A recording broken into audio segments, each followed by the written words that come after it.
How to fix YouTube description link not clickable. Hello everyone, this is Max. Welcome back to another tutorial video. So let's start without wasting any time. Also make sure to watch this video till the end. First of all, open up YouTube application on your device. Now at the bottom right corner, tap on your profile. Now tap on view channel. Now next to your video, simply tap on three dots. Now tap on edit. Now tap on add description. Now paste your link. Now tap on verify. Now wait for some time. Now select use video verification.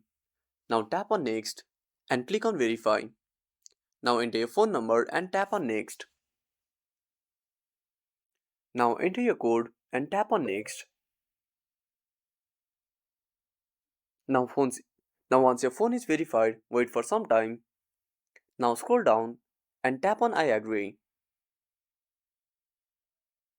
Now tap on next. Now give the permission and verify your photo. Now once your video is verified, you will immediately be able to use advanced YouTube features. That includes adding links to the descriptions and more. And that's it. Thanks for watching. Make sure to subscribe our channel and hit the bell icon. See you in the next video.